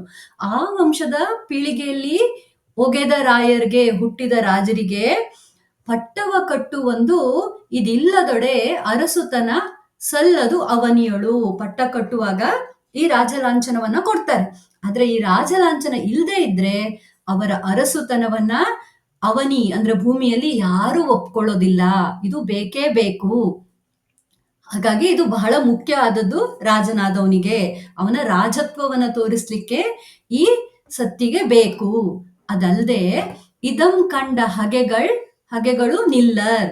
ಇದನ್ನ ರಾಜನಾದವನು ಯುದ್ಧಕ್ಕೆ ಹೋದಾಗ ಈ ಛತ್ರವನ್ನ ಹಿಡ್ಕೊಂಡು ಈ ಸತ್ತಿಗೆಯನ್ನು ಹಿಡ್ಕೊಂಡು ಹೋದಾಗ ಅದನ್ನ ನೋಡಿದಾಗ ಹಗೆಗಳು ಭಯಪಡ್ತಾರೆ, ವೈರಿಗಳು ಭಯಪಡ್ತಾರೆ. ಹಾಗೆ ಹೋದ್ರೆ ಒಬ್ಬ ಸಾಮಾನ್ಯ ಸೈನಿಕನ ತರ ಕಾಣಿಸುತ್ತೆ. ಆದ್ರೆ ರಾಜನಾದವನು ಈ ಸತ್ತಿಗೆಯನ್ನು ಹಿಡಿದುಕೊಂಡು ಯುದ್ಧಕ್ಕೆ ಹೋದಾಗ ರಾಜ ಅವನು ಹರಿಶ್ಚಂದ್ರ ಮಹಾರಾಜ ಬಂದಿದ್ದಾನೆ, ಅವನು ನಮ್ಮ ಸೇನೆಯ ಮೇಲೆ ದಾಳಿ ಮಾಡ್ತಾನೆ, ನಮ್ಮನ್ನ ಕೊಲ್ತಾನೆ ಅನ್ನುವ ಭಯವನ್ನ ಅದು ವಿರೋಧಿಗಳಿಗೆ ಉಂಟು ಮಾಡುತ್ತೆ. ಆವಾಗ ಅವರು ನಿಲ್ಲೋದಿಲ್ಲ, ಓಡಿ ಹೋಗ್ತಾರೆ. ಹಾಗಾಗಿ ಬಹಳ ರಾಜನಿಗೆ ಒಂದು ಶಕ್ತಿಯನ್ನ, ಒಂದು ಗಾಂಭೀರ್ಯತೆಯನ್ನ ಕೊಡೋದು ಈ ಮುತ್ತಿನ ಸತ್ತಿಗೆ ಅನ್ನೋದನ್ನ ಹರಿಶ್ಚಂದ್ರ ಹೇಳ್ತಾನೆ. ಮತ್ತೆ ಹೇಳ್ತಾನೆ, ಅದರ ಕೆಳಗೆ ಕವಿವ ನೆಳಲೊಳಗೆ ಆವನಿರ್ದನ್. ಅದರ ಕೆಳಗೆ ಸತ್ತಿಗೆ ಅಲ್ವಾ, ಅದು ನೆರಳು ಕೊಡುತ್ತೆ, ಶೇಡ್ ಕೊಡುತ್ತೆ. ಅದರ ನೆರಳಲ್ಲಿ ಆವನಿರ್ದನ್ ಯಾರಿರ್ತಾನೆ, ಅಥವಾ ಈ ಛತ್ರಿ ಯಾರ ಹತ್ರ ಇರುತ್ತೆ? ರಾಜನ ಹತ್ರ ಇರುತ್ತೆ. ರಾಜನಾದನ ಹತ್ರ ಈ ಛತ್ರಿ ಇರೋದ್ರಿಂದ ಆತಂಗೆ ತಾಮ್ ತವಿಲ್ ಎಡರು ಬಡತನಂ ರೋಗ ಅಪಕೀರ್ತಿ ಪರಿಭವ ಭಯಂ ಹರೆವುದು. ಯಾವ್ದೆಲ್ಲ ಹರೆವುದು ಅಂದ್ರೆ ದೂರ ಆಗತ್ತೆ ಅಂತ. ಯಾವ್ದೆಲ್ಲ ದೂರ ಆಗತ್ತೆ ಈ ಸತ್ತಿಗೆ ಇರೋನಿಗೆ? ತವಿಲ್ ಅಂತ ಹೇಳಿದ್ರೆ ವಿಪತ್ತು, ಡಿಸಾಸ್ಟರ್ಸ್. ಇದನ್ನ ಇರುವ ರಾಜನ ರಾಜ್ಯದಲ್ಲಿ ಯಾವುದೇ ರೀತಿಯ ಡಿಸಾಸ್ಟರ್ಸ್ ಅಂದ್ರೆ ವಿಪತ್ತುಗಳು, ಅತಿವೃಷ್ಟಿ, ಅನಾವೃಷ್ಟಿ, ಆ ತರದ ಯಾವುದೇ ತೊಂದರೆಗಳು ಬರೋದಿಲ್ಲ. ಎಡರು ಉಂಟಾಗೋದಿಲ್ಲ. ಎಡರು ಅಂದ್ರೆ ಅಡೆತನೆ ಅವ್ರಿಗೆ ಉಂಟಾಗೋದಿಲ್ಲ. ಬಡತನ ಬರೋದಿಲ್ಲ. ರೋಗ ಇರೋದಿಲ್ಲ. ಅಪಕೀರ್ತಿ ಅಂದ್ರೆ ಕೆಟ್ಟ ಹೆಸರು ಬರೋದಿಲ್ಲ. ಪರಿಭವ ಅಂದ್ರೆ ಸೋಲಾಗೋದಿಲ್ಲ ಅವರಿಗೆ. ಭಯ ಇರೋದಿಲ್ಲ. ಇದೆಲ್ಲವನ್ನ ಈ ಸತ್ತಿಗೆ ದೂರ ಮಾಡತ್ತೆ. ಇದನ್ನರಿದರಿದು, ಇದು ಗೊತ್ತಿದ್ದು ಸತ್ತಿಗೆಯ ಕೊಡಬಹುದೇ ಹೇಳ್. ಈ ಸತ್ತಿಗೆಯನ್ನ ನಾನ್ ನಿಮ್ಗೆ ಕೊಡಬಹುದಾ, ಕೊಡ್ತೀನಾ ಅನ್ನೋದಾಗಿ ಹರಿಶ್ಚಂದ್ರ ಕೇಳ್ತಾನೆ. ಅವರು ಸತ್ತಿಗೆಯನ್ನ ಕೇಳಿದ್ರು. ಇವನು ಈ ಸತ್ತಿಗೆ ಎಷ್ಟು ಮುಖ್ಯ ರಾಜನಾದವನಿಗೆ, ಅದರ ಉಪಯೋಗಗಳೇನು, ಹಾಗಾಗಿ ಅದನ್ನ ಕೊಡಲಾರೆ ಅಂತ ಹೇಳ್ತಾನೆ. ಸೂರ್ಯವಂಶದ ಪರಂಪರೆಯಲ್ಲಿ ಹುಟ್ಟಿದ ರಾಜರಿಗೆ ಪಟ್ಟ ಕಟ್ಟುವಾಗ ರಾಜ ಲಾಂಛನವಾದ ಈ ಸತ್ತಿಗೆ ಇಲ್ಲದೆ ಇದ್ರೆ ಅವರ ಅರಸುತನವನ್ನ ಭೂಮಿಯಲ್ಲಿ ಯಾರು ಒಪ್ಕೊಳ್ಳೋದಿಲ್ಲ. ಯಾಕಂದ್ರೆ ಅದು ರಾಯಲ್ ಎಂಬ್ಲಮ್. ರಾಜನಾದವನ ಹತ್ರ ಅದು ಇರ್ಲೇಬೇಕು. ಅದಿಲ್ಲ ಅಂದ್ರೆ ಅವನ ರಾಜನೇ ಅಲ್ಲ. ಹಾಗಾಗಿ ಅದು ಬಹಳ ಮುಖ್ಯ. ಆಯ್ತಾ? ಯುದ್ಧ ರಂಗದಲ್ಲಿ ಈ ಸತ್ತಿಗೆಯನ್ನು ನೋಡಿದ ಶತ್ರುಗಳು ಭಯಗೊಳ್ತಾರೆ.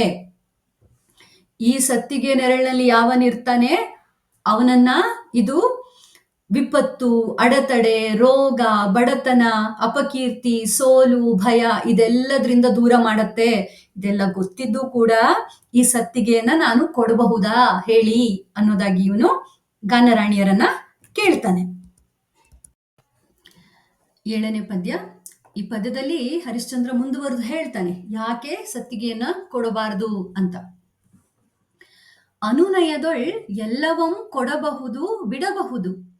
ಜನನಿಯಂ ಜನಕನಂ ನಲ್ಲಳಂ ದೈವಮಂ ಮನವಾರೆ ನಂಬಿ ನಚ್ಚಿದ್ದ ಪರಿವಾರಮಂ ಕೊಡುವ ಬಿಡುವ ಅತಿಕಲಿಗಳು ಜನರೊಳಗೆ ಜನಿಸರ್ ಎಂದೆನಲು ನೀನೀಗ ಪೇಳ್ದ ಅನಿತರೊಳು ಬೇಡಿದರೆ ಕೊಡಬೇಡ.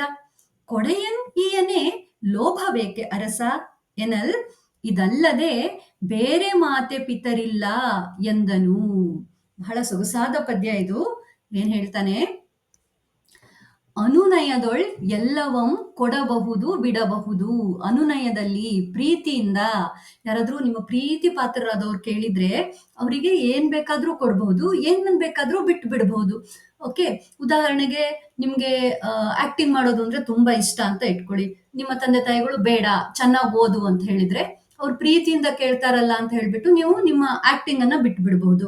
ಅಥವಾ ಯಾರಾದ್ರೂ ನಿಮ್ಗೆ ಆಪ್ತರಾದವರು ನಿಮ್ಮಲ್ಲಿರುವಂತಹ ಹಣ ಕೇಳಬಹುದು ಅಥವಾ ಒಡವೆ ಕೇಳಬಹುದು, ಕೊಟ್ಟು ಬಿಡಬಹುದು ಪ್ರೀತಿಯಿಂದ ಕೇಳಿದ್ರೆ. ಆಯ್ತಾ? ಪ್ರೀತಿಯಲ್ಲಿ ಏನನ್ ಬೇಕಾದ್ರೂ ಕೊಡಬಹುದು, ಏನನ್ ಬೇಕಾದ್ರೂ ಬಿಡಬಹುದು. ಆದ್ರೆ ಹಾಗಂತ ಎಲ್ಲವನ್ನ ಬಿಡ್ಲಿಕ್ಕಾಗೋದಿಲ್ಲ. ಕೆಲವೊಂದನ್ನ ಬೇರೆಯವರಿಗೆ ಕೊಡ್ಲಿಕ್ಕಾಗೋದಿಲ್ಲ. ಏನದು? ಜನನಿಯಂ, ಜನಕನಂ. ಜನನಿ ತಾಯಿ, ತಾಯಿಯನ್ನ ಯಾರಿಗಾದ್ರೂ ಕೊಡೋಕ್ಕಾಗತ್ತಾ? ಜನಕನಂ, ಜನಕನನ್ನ ಬೇಡ ಅಂತ ಬಿಟ್ಬಿಡೋಕ್ಕಾಗತ್ತಾ? ನಲ್ಲಳಂ, ಕೈ ಹಿಡಿದ ಪತ್ನಿಯನ್ನ ಬೇರೆಯವರಿಗೆ ಕೊಡ್ಲಿಕ್ಕಾಗತ್ತಾ? ದೈವಮಂ, ನೀನು ಪೂಜೆ ಮಾಡುವಂತಹ ದೈವವನ್ನ, ನಿನ್ನನ್ನ ಕಾಪಾಡುವಂತ ದೈವವನ್ನ ಬೇರೆಯವರಿಗೆ ಕೊಡ್ಲಿಕ್ಕಾಗತ್ತಾ? ಇಲ್ಲ. ಹಾಗೆ ಮನವಾರೆ ನಂಬಿ ನಚ್ಚಿರ್ದ ಪರಿವಾರಮಂ, ನಿನ್ನನ್ನೇ ನಂಬ್ಕೊಂಡಿರುವಂತಹ, ನಚ್ಕೊಂಡಿದ್ದಂತಹ ಪರಿವಾರವನ್ನ, ಮಕ್ಳಿರ್ಬೋದು, ಅಣ್ಣ ತಮ್ಮಂದ್ರಿರ್ಬೋದು, ಅಕ್ಕ ತಂಗಿಯರಿರ್ಬೋದು, ಬಂಧುಗಳಿರ್ಬೋದು, ಅವರನ್ನೆಲ್ಲ ಕೊಡುವ ಬಿಡುವ ಅತಿ ಕಲಿಗಳು ಜನರೊಳಗೆ ಜನಿಸರ್. ಅದನ್ನೆಲ್ಲ ಕೊಡುವಂತಹ, ಇಂಥದ್ದನ್ನೆಲ್ಲ ಕೊಡುವಂತಹ ಅತಿ ಕಲಿಗಳು, ಅತಿಯಾದ ಶೂರರು ಜನರೊಳಗೆ ಜನಿಸರ್, ಈ ಪ್ರಪಂಚದಲ್ಲಿ ಹುಟ್ಟೋದಿಲ್ಲ, ಹುಟ್ಟಿನೂ ಇಲ್ಲ, ಇಂಥದ್ದನ್ನೆಲ್ಲ ಕೊಡೋದಿಕ್ಕೆ ಬರೋದಿಲ್ಲ ಅಂತ ಹರಿಶ್ಚಂದ್ರ ಹೇಳ್ತಾನೆ. ಆವಾಗ ಗಾನರಾಣಿಯರು ಹೇಳ್ತಾರೆ, ನೀನೀಗ ಪೇಳ್ದ ಅನಿತರಳು ಬೇಡಿದಡೆ ಕೊಡಬೇಡ. ಈಗ ನೀನ್ ಹೇಳ್ದಿಯಲ್ಲ, ಪಟ್ಟಿ ಕೊಟ್ಟಿಯಲ್ಲ, ತಂದೆ ತಾಯಿ ಅವ್ರನ್ನೆಲ್ಲ ಕೊಡೋಕ್ಕಾಗಲ್ಲ ಅಂತ. ಅನಿತರಳು, ಅದ್ರಲ್ಲಿ ಏನನ್ನಾದ್ರೂ ಬೇಡಿದ್ರೆ ಕೊಡಬೇಡ. ಆದ್ರೆ ನಾವು ಕೇಳ್ತಾ ಇರೋದೇನು? ಕೊಡೆಯನ್ ಈ ಏನೇ ಲೋಭವೇಕೆ? ನಾವು ಕೇಳ್ತಾ ಇರೋದು ಒಂದು ಕೊಡೆ, ಒಂದು ಛತ್ರಿ ಅಷ್ಟೇ, ಬಿಸಿಲಿನಿಂದ ರಕ್ಷಣೆ ಮಾಡ್ಕೊಳ್ಳಿಕ್ಕೆ. ಅದನ್ನ ಕೊಡು ಅಂದ್ರೆ ಲೋಭ ಯಾಕೆ? ನಿನ್ಗೆ ಯಾಕೆ ಆ ಛತ್ರಿ ಮೇಲೆ ಅತಿಯಾದ ಆಸೆ ಅಂತ ಕೇಳ್ತಾರೆ. ಎಷ್ಟು ಸುಲಭವಾಗಿ ಅದನ್ನ ಬರೀ ಒಂದು ಸತ್ತಿಗೆ ಕೊಡೆ ಅಷ್ಟೇ ಅಂತ ಅವ್ರು ಹೇಳ್ತಾರೆ. ಲೋಭವೇಕೆ ಅರಸ ಎನಲ್, ಇದಲ್ಲದೆ ಬೇರೆ ಮಾತೆ ಪಿತರಿಲ್ಲ ಎಂದನು. ಅವ್ರ ಮಾತಿಗೆ ಉತ್ತರ ಕೊಡ್ತಾನೆ, ನನ್ಗೆ ಈ ಸತ್ತಿಗೆನೇ ಮಾತೆ ಪಿತರು, ಇದಲ್ಲದೆ ನನ್ಗೆ ಬೇರೆ ಮಾತೆ ಪಿತರಿಲ್ಲ ಅಂತ ಹೇಳ್ತಾನೆ. ಯಾಕೆ ಹೇಳ್ತಾನೆ ಅಂದ್ರೆ, ಅದು ಸತ್ತಿಗೆ ಅನ್ನೋದು ರಾಜಲಾಂಛನ, ರಾಜನಾದವನು ಇಟ್ಕೊಳ್ಳೇಬೇಕು. ಅದು ತಂದೆ ತಾಯಿಗೂ ಹೆಚ್ಚು, ಅದೇ ತಂದೆ ತಾಯಿಯ ತರ. ಹಾಗಾಗಿ ಅವನು ಹೇಳ್ತಾನೆ, ಇದು ಬರೀ ಒಂದು ಸಾಮಾನ್ಯವಾದ ಛತ್ರಿ ಅಲ್ಲ, ಇದು ರಾಜಲಾಂಛನ ಆಗಿರೋದ್ರಿಂದ ಇದಲ್ಲದೆ ನನಗೆ ಬೇರೆ ಮಾತೆ ಪಿತರಿಲ್ಲ, ನಾನು ಇದನ್ನ ಕಳೆದುಕೊಳ್ಳುವಂತ ಪ್ರಶ್ನೆನೇ ಇಲ್ಲ, ಇದನ್ನ ನಾನು ಕೊಡೋದಿಕ್ಕೆ ಆಗೋದಿಲ್ಲ ಅಂತ ಹೇಳಿ ಹರಿಶ್ಚಂದ್ರ ಹೇಳ್ತಾನೆ. ಹರಿಶ್ಚಂದ್ರ ಹೇಳ್ತಾನೆ, ಪ್ರೀತಿಯಿಂದ ಎಲ್ಲವನ್ನ ಕೊಡಬಹುದು, ಏನನ್ ಬೇಕಾದ್ರೂ ಬಿಟ್ಟು ಬಿಡಬಹುದು, ಆದ್ರೆ ತಾಯಿಯನ್ನ, ತಂದೆಯನ್ನ, ಸತಿಯನ್ನ, ದೇವರನ್ನ ಮನಸಾರೆ ನಂಬಿ ವಿಶ್ವಾಸವಿಟ್ಟ ಪರಿವಾರವನ್ನ ಕೊಡುವ ಅತಿಶೂರರು ಈ ಲೋಕದಲ್ಲಿ ಜನಿಸೋದಿಲ್ಲ ಅಂತ ಹೇಳ್ತಾನೆ. ಆಗ ಗಾನರಾಣಿಯರು ಹೇಳ್ತಾರೆ, ನೀನ್ ಈಗ ಹೇಳಿದ್ಯಲ್ಲ, ಆ ಪಟ್ಟಿಯಲ್ಲಿ ಯಾವ್ದನ್ನಾದ್ರೂ ಬೇಡಿದ್ರೆ ಕೊಡ್ಬೇಡ, ನಾವು ಕೇಳಿದ್ದು ಕೊಡೆ ಸತ್ತಿಗೆ, ಅದನ್ನ ಕೊಡು ಅಂದ್ರೆ ನಿಂಗೆ ಯಾಕೆ ಲೋಭ ಅಂತ ಕೇಳ್ತಾರೆ. ಆಗ ಹರಿಶ್ಚಂದ್ರ ಹೇಳ್ತಾನೆ, ಇದಲ್ಲದೆ ನನಗೆ ಬೇರೆ ತಂದೆ ತಾಯಿಯರು ಇಲ್ಲ, ಇದೇ ನನಗೆ ತಂದೆ ತಾಯಿ ಅನ್ನುವ ಮಾತನ್ನ ಹರಿಶ್ಚಂದ್ರ ಹೇಳ್ತಾನೆ. ಯಾಕೆ ಹೇಳ್ತಾನೆ ಆ ಮಾತನ್ನ ಅನ್ನೋದನ್ನ ಮುಂದಿನ ಪದ್ಯದಲ್ಲಿ ನೋಡೋಣ. 8ನೇ ಪದ್ಯವನ್ನು ನೋಡೋಣ. ಈ ಪದ್ಯದಲ್ಲಿ ಹರಿಶ್ಚಂದ್ರ ಮತ್ತೆ ಮುಂದುವರೆದು ಹೇಳ್ತಾನೆ, ಯಾಕೆ ಈ ಸತ್ತಿಗೆಯನ್ನ ಕೊಡಬಾರ್ದು ಮತ್ತೆ ಕೇಳಬಾರ್ದು ಅಂತ. ಲೋಗರಿಗೆ ಕೊಡಬಾರದಾಗಿ ಸತಿ, ವಂಶಗತವಾಗಿ ಬಂದುದರಿಂದ ತಂದೆ, ಪಟ್ಟವ ಕಟ್ಟುವಾಗಲ್ ಅರ್ಚಿಸಿಕೊಂಬುದಾಗಿ ದೈವಂ, ನೆಳಲ ತಂಪನ್ ಒಸೆದು ಈವುದಾಗಿ ಸಾಗಿಸುವ ತಾಯಿ, ಧುರದೊಳ್ ಅರಿಗಳಂ ನಡುಗಿಸುವುದಾಗಿ ಚತುರಂಗ ಬಲ ಎನಿಸಿತು. ಈ ಛತ್ರವೆಂಬಾಗಳ್ ಇದನರಿದರಿದು ಬೇಡುವರನ್ ಅತಿ ಮರುಳರ್ ಎನ್ನರೆ ಮೂಜಗದೊಳು. ಈ ಸತ್ತಿಗೆಯನ್ನ ಕೇಳುವವರನ್ನ ಮೂರ್ ಲೋಕದಲ್ಲಿ ಅತಿ ಮರುಳರು ಅಂತ ಹೇಳ್ತಾರೆ ಅಂತ ಹೇಳ್ತಾನೆ. ಯಾಕೆ ಹೇಳ್ತಾನೆ? ಲೋಗರಿಗೆ ಕೊಡಬಾರದಾಗಿ ಸತಿ, ಸತಿ ಅಂದ್ರೆ ಹೆಂಡತಿ, ವೈಫ್. ಯಾರಾದ್ರೂ ಅವರ ಹೆಂಡತಿಯನ್ನ ಬೇರೆಯವರಿಗೆ ಕೊಡ್ತಾರಾ? ಇಲ್ಲ ತಾನೆ, ಅದು ಅವರಿಗೆ ಮಾತ್ರ ಸಂಬಂಧಪಟ್ಟಿದ್ದು. ಹಾಗೆ ಈ ಸತ್ತಿಗೆ ಅದು ರಾಜನಿಗೆ ಮಾತ್ರ ಸಂಬಂಧಪಟ್ಟಿದ್ದು, ಅದನ್ನ ಲೋಗರಿಗೆ ಅಂದ್ರೆ ಸಾಮಾನ್ಯ ಜನರಿಗೆ ಕೊಡಬಾರದು. ಹೇಗೆ ನಿಮ್ಮ ಹೆಂಡತಿಯನ್ನ ಬೇರೆಯವ್ರಿಗೆ ಕೊಡೋದಿಲ್ವೋ, ಹಾಗೆ ರಾಜನಾದವನು ಅವನ ಸತ್ತಿಗೆಯನ್ನ ಲೋಗರಿಗೆ ಅಂದ್ರೆ ಬೇರೆಯವರಿಗೆ ಕೊಡಬಾರ್ದು ಅಂತ ಹರಿಶ್ಚಂದ್ರ ಹೇಳ್ತಾನೆ. ಮತ್ತೆ ಹೇಳ್ತಾನೆ, ವಂಶಗತವಾಗಿ ಬಂದುದರಿಂದ ತಂದೆ, ಅದು ವಂಶ ಪಾರಂಪರ್ಯವಾಗಿ ಬಂದಿದ್ದು ಸೂರ್ಯವಂಶದಲ್ಲಿ, ಹಾಗಾಗಿ ಅದು ತಂದೆಗೆ ಸಮಾನ. ಮತ್ತೆ ಪಟ್ಟವ ಕಟ್ಟುವಾಗಲ್ ಅರ್ಚಿಸಿಕೊಂಬುದಾಗಿ ದೈವಂ, ಪಟ್ಟಾಭಿಷೇಕ ಮಾಡುವಾಗ ಈ ರಾಜಲಾಂಛನವನ್ನ ಪೂಜೆ ಮಾಡಿರ್ತಾರೆ. ಎಲ್ಲ ರಾಜಲಾಂಛನವನ್ನ ಪೂಜೆ ಮಾಡ್ತಾರೆ. ಸಿಂಹಾಸನಕ್ಕೆ ಪೂಜೆ ಮಾಡ್ತಾರೆ, ಕಿರೀಟಕ್ಕೆ ಪೂಜೆ ಮಾಡ್ತಾರೆ, ರಾಜದಂಡಕ್ಕೆ ಪೂಜೆ ಮಾಡ್ತಾರೆ. ಹಾಗೆ ಈ ಮುತ್ತಿನ ಸತ್ತಿಗೆಯನ್ನು ಕೂಡ ಪೂಜೆ ಮಾಡ್ತಾರೆ. ಹಾಗಾಗಿ ಅದರಲ್ಲಿ ದೈವತ್ವ ನೆಲೆಸಿರುತ್ತೆ. ಪಟ್ಟಾಭಿಷೇಕದ ನಂತರ ರಾಜನಲ್ಲೂ ಒಂದು ಅಂಶದ ದೈವತ್ವ ನೆಲೆಸಿರುತ್ತೆ. ಹಂಗಾಗಿ ಅವನು ರಾಜ್ಯವನ್ನ ಆಡಳಿತ ಮಾಡ್ಲಿಕ್ಕೆ ಸಾಧ್ಯ. ಹಾಗಾಗಿ ಈ ದೈವತ್ವ ತುಂಬಿರುವಂತಹ ಈ ಸತ್ತಿಗೆ, ದೈವಕ್ಕೆ ಸಮನಾಗಿರುವಂತಹ ಈ ಸತ್ತಿಗೆಯನ್ನ ಕೊಡ್ಲಿಕ್ಕೆ ಸಾಧ್ಯ ಇಲ್ಲ ಅಂತ ಹೇಳ್ತಾನೆ. ಮುಂದೆ ಹೇಳ್ತಾನೆ, ನೆಳಲ ತಂಪನ್ ಒಸೆದು ಈವುದಾಗಿ ಸಾಗಿಸುವ ತಾಯಿ. ಈ ಸತ್ತಿಗೆಯ ನೆರಳು ಎಷ್ಟು ಮುಖ್ಯ ಅಂತ ನಾವು ಹಿಂದಿನ ಪದ್ಯದಲ್ಲೇ ನೋಡಿದ್ವಿ. ಅದು ನನ್ನ ತಂಪನ್ನ ಒಸೆದು ಅಂದ್ರೆ ಪ್ರೀತಿಯಿಂದ ಕೊಡುತ್ತೆ. ಏನೇನ್ ಕೊಡುತ್ತೆ? ಆ ಸತ್ತಿಗೆ ಇರುವವನಿಗೆ ಏನೇನು ವಿಶೇಷತೆಗಳು ಇರುತ್ತೆ. ಅವನಿಗೆ ಬಡತನ ಬರೋದಿಲ್ಲ, ಆಪತ್ತುಗಳು ಬರೋದಿಲ್ಲ, ರೋಗ ಬರೋದಿಲ್ಲ, ಭಯ ಇರೋದಿಲ್ಲ, ಸೋಲಾಗೋದಿಲ್ಲ. ಅಷ್ಟೆಲ್ಲನ್ನ ಪ್ರೀತಿಯಿಂದ ಕೊಡುತ್ತೆ ಆ ಸತ್ತಿಗೆ. ಇಷ್ಟನ್ನೆಲ್ಲ ಮಾಡುವವಳು ಯಾರು? ತಾಯಿ ಕೂಡ ಅದನ್ನೆಲ್ಲ ಮಾಡ್ತಾಳೆ. ಹಾಗಾಗಿ ಅದು ತಾಯಿಗೆ ಸಮಾನ. ಹೇಗೆ ತಾಯಿ ತೋರಿಸುವ ಪ್ರೀತಿಯನ್ನ, ಕಾಳಜಿಯನ್ನ ಈ ಸತ್ತಿಗೆ ಕೊಡುತ್ತೋ, ಹಾಗಾಗಿ ಅದು ತಾಯಿಗೆ ಸಮಾನ ಅನ್ನುವ ಮಾತನ್ನು ಕೂಡ ಹರಿಶ್ಚಂದ್ರ ಹೇಳ್ತಾನೆ. ಮತ್ತೆ ಹೇಳ್ತಾನೆ, ಧುರದೊಳ್ ಅರಿಗಳಂ ನಡುಗಿಸುವುದಾಗಿ ಚತುರಂಗ ಬಲ. ಇದನ್ನ ಹಿಡಿದುಕೊಂಡು ರಾಜ ಯುದ್ಧಕ್ಕೆ ಹೋದ್ರೆ ಅವನನ್ನ ನೋಡಿ ಅರಿಗಳು ಅಂದ್ರೆ ವೈರಿಗಳು ನಡುಗ್ತಾರೆ, ಭಯ ಪಡ್ತಾರೆ. ಹಾಗಾಗಿ ಅದು ಚತುರಂಗ ಬಲಕ್ಕೆ ಸಮಾನ. ಚತುರಂಗ ಬಲ ಅಂದ್ರೇನು? ಆನೆ, ಕುದುರೆ, ರಥ ಮತ್ತೆ ಕಾಲಾಳುಗಳಿರುವಂತಹ ಒಂದು ಫುಲ್ ಫ್ಲೆಜ್ಡ್ ಸೈನ್ಯ. ಅದು ಯುದ್ಧಕ್ಕೆ ಹೋಗುವಾಗ ಬೇಕು. ನಿಮ್ಗೆ ಸೈನ್ಯ ಬಹಳ ಮುಖ್ಯ. ಆದ್ರೆ ಸೈನ್ಯದ ಜೊತೆ ರಾಜನಾದವನು ಈ ಸತ್ತಿಗೆಯನ್ನ ಹಿಡಿದು ಯುದ್ಧಕ್ಕೆ ಹೋಗುವುದು ಮುಖ್ಯ. ಆವಾಗ ನಿಮ್ಮ ವೈರಿಗಳು ನಿಮ್ಮನ್ನ ನೋಡಿ ಹೆದರ್ತಾರೆ. ರಾಜನೇ ಯುದ್ಧಕ್ಕೆ ಬಂದಿಲ್ಲ ಅಂತ ಹೇಳಿದ್ರೆ, ಸತ್ತಿಗೆಯನ್ನು ಹಿಡ್ಕೊಂಡು ಹೋಗ್ಲಿಲ್ಲ ಅಂದ್ರೆ ಸಾಮಾನ್ಯ ಸೈನಿಕನ ತರ ಕಾಣ್ತಾನೆ. ಅಥವಾ ರಾಜ ಯುದ್ಧಕ್ಕೆ ಹೋಗ್ಲಿಲ್ಲ ಅಂದ್ರೆ ಬರೀ ಸೈನ್ಯ ಕಳಿಸಿದ್ರೆ ಭಯ ಆಗಲ್ಲ ಅವ್ರಿಗೆ. ಆದ್ರೆ ರಾಜನಾದವನು ಈ ಸತ್ತಿಗೆಯನ್ನ ಹಿಡಿದು ಯುದ್ಧಕ್ಕೆ ಹೋದ್ರೆ ವೈರಿಗಳೇನಾಡ್ತಾರೆ? ನಡುಗುತ್ತಾರೆ. ಹಾಗಾಗಿ ಅದು ಚತುರಂಗ ಬಲಕ್ಕೆ ಸಮಾನ ಎನಿಸಿತು ಈ ಛತ್ರವೆಂಬಾಗಳ್. ಈ ಛತ್ರಿ ಅನ್ನೋದು ಇಷ್ಟೆಲ್ಲ ಮುಖ್ಯ ಆಗಿರುವಾಗ ಇದನ್ನ ಅರಿದರಿದು ಬೇಡುವರನ್ ಅತಿ ಮರುಳರ್ ಎನ್ನರೆ. ಈಗ ಹೇಳ್ತಾನೆ, ಗೊತ್ತಿರ್ಬೇಕು, ಜನರಿಗೂ ಗೊತ್ತಿರ್ಬೇಕು, ರಾಜನಾದವನಿಗೂ ಗೊತ್ತಿರ್ಬೇಕು ರಾಜಲಾಂಛನ ಎಷ್ಟು ಮುಖ್ಯ ಅಂತ. ಅದು ಗೊತ್ತಿದ್ದು ಈ ಸತ್ತಿಗೆಯನ್ನ ಕೇಳುವವರನ್ನ ಅತಿ ಮರುಳರ್ ಎನ್ನರೆ ಮೂಜಗದಳು. ಲೋಕದಲ್ಲಿ ಇವರನ್ನ ಅತಿ ಮರುಳರು, ಅತಿಯಾದಂತಹ ಮೂರ್ಖರು ಅಥವಾ ಹುಚ್ಚರು ಅಂತ ಹೇಳ್ತಾರೆ. ಕೇಳಬಾರ್ದು ಇದನ್ನ ಸಾಮಾನ್ಯ ಜನರು ಅಂತ ಹೇಳ್ತಾನೆ. ಉದಾಹರಣೆಗೆ ಇವಾಗ ಪೊಲೀಸರು ಅವ್ರ ಕರ್ತವ್ಯದಲ್ಲಿ ಇರ್ತಾರೆ, ಅವ್ರ ಹತ್ರ ಲಾಠಿ ಇರುತ್ತೆ. ನಾವು ಹೋಗಿ ಕೇಳ್ಬೋದಾ ನಮಗ್ ಕೊಡು ಅಂತ? ಇಲ್ಲ ತಾನೆ. ಅದು ಅವರ ಕರ್ತವ್ಯ ಮಾಡ್ಲಿಕ್ಕೆ ಬೇಕು. ಹಾಗೆ ಈ ರಾಜಲಾಂಛನಗಳು ರಾಜನ ಕರ್ತವ್ಯವನ್ನ ನಿರ್ವಹಿಸ್ಲಿಕ್ಕೆ ಬೇಕು. ಅದನ್ನ ಸಾಮಾನ್ಯ ಜನರು ಕೇಳಬಾರ್ದು.